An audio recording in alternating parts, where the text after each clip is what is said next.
Mga master, may nag-message po kanina tungkol po sa kanyang mga arrears sa GSIS na premiums. So, hindi ko na po pag-usapan diyan dito kasi marami na po tayong videos na tumutukoy po sa issue na yan.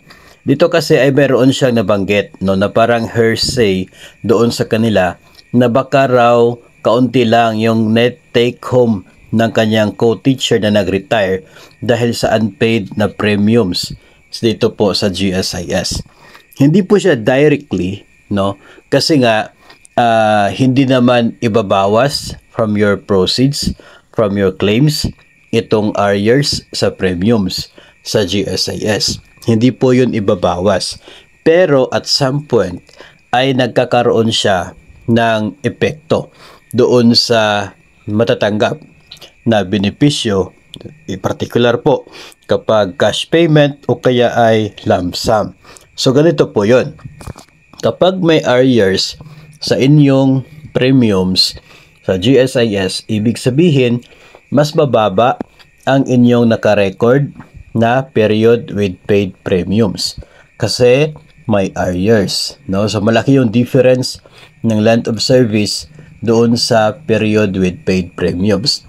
Kung mababa ang PPP or period with paid premiums, apektado ang inyong computed na monthly pension.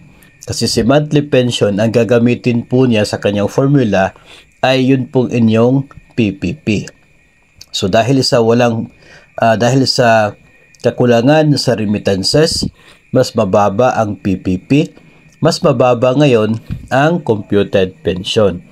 Then, yung cash payment from GSIS o kaya ay maging yung lump sum ay dependent po sa kung magkano ang computed pension.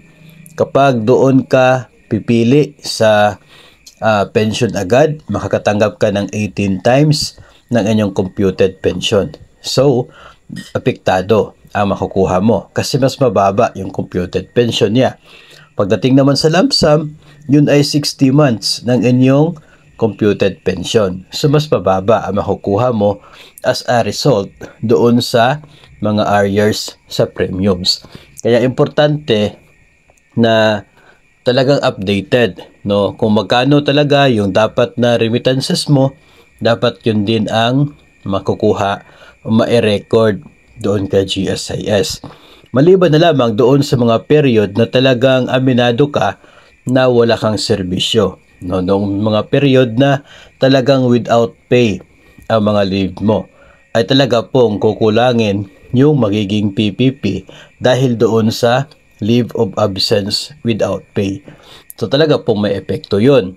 So hindi mo na lang ipaglalaban yun kasi wala ka talagang makukuha na PPP sa period na ikaw ay leave without pay. So normal yun. Pero yung mga time na tumaas yung sahod, may salary increase, pero hindi ka agad nag-reflect doon sa natanggap mo na sahod.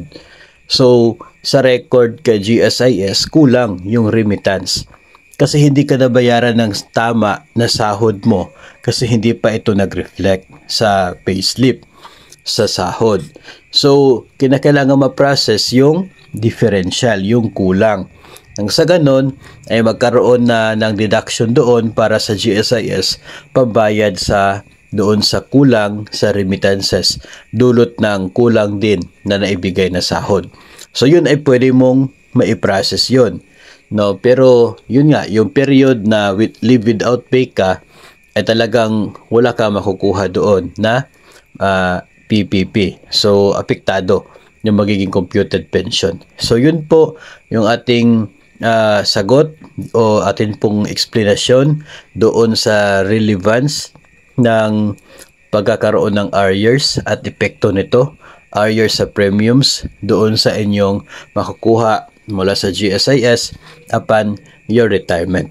Mahalaga din po malaman natin mga master na sa mga panahong ito ay nagkakaroon din po ng schedule ng reconciliation itong GSIS at DepEd offices.